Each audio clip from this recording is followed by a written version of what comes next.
Kyrie looks happy. That's all I'm going to say. As well he should be. How much credit does Kyrie deserve for the Celtics' recent win streak? Well, if I'm going to be very precise, Kyrie deserves a ton of credit that they have a 13-game win streak, because without Kyrie, it would be a 4-game win streak at best, because they had a 3-game point win against Atlanta where Kyrie was extraordinary. They absolutely would have lost that game without him.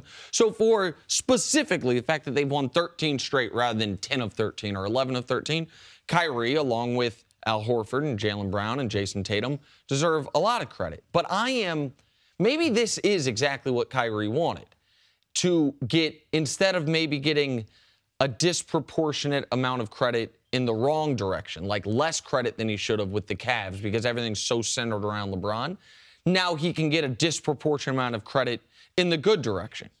Because Kyrie has not been the best player on the Celtics. Kyrie has not been as good of a player as he was last year. Kyrie this year is averaging fewer points, rebounds, assists, worse field goal percentage, worse three-point percentage, worse PER, worse true shooting percentage. By every available metric, Kyrie's been worse than he was last year. But he gets to be the marquee guy on a team that right now is extraordinary. Like, the Celtics are playing great basketball. They are the best defense in the league by a wide margin. And so everyone on the team gets credit.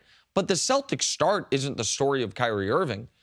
To me, the Celtics start is the story of Brad Stevens, a guy who was trying to encroach on Greg Popovich's corner for best coach in the NBA, a corner Popovich has been on for over a decade straight. Like, that's the story to me of this season, is the job Brad Stevens has done with young players and with a team that has so many new players, CC, and they're playing well together. I mean, Kyrie's been a part of it, but not the main part of it. Yes, but when you have an organization, typically it starts from the top. Boston, what have they been doing the last couple of years? Stockpiling these picks to try to get a player, all right? And Danny Ainge was able to do that. He delivered on Kyrie. But also, before that, he was able to grab a great young coach in Brad Stevens, convince him to come to a Celtics organization that wasn't really talented, all right?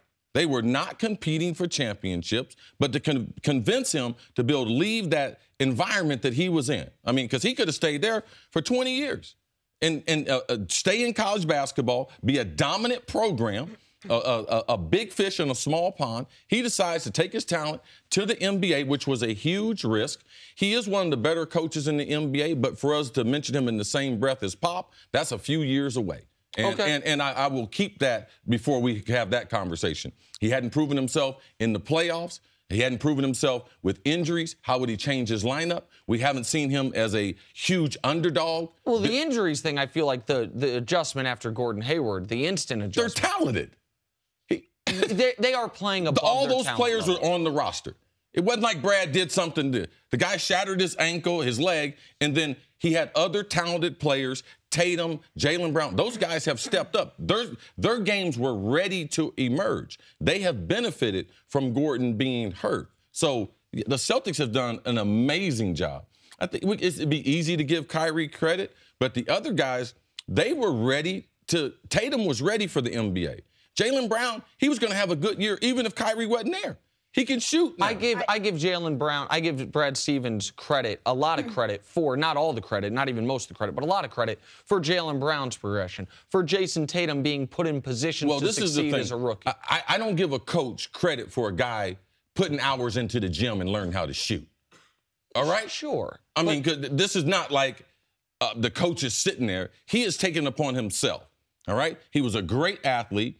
One-dimensional, a defensive player, could play above the rim, very athletic, but now he's added an intermediate shot and a three-point shot. So I'm not going to say, oh, the coach is responsible for that. No, he took his game and developed his game. He should get credit for that. Kyrie's in a very familiar position right now because he played second fiddle when he was in Cleveland, and it always seems like, I think as soon as Gordon Hayward went down, the Celtics started playing, even though they already were, second fiddle to the Cavaliers as well. And I think it's a position they love to be in.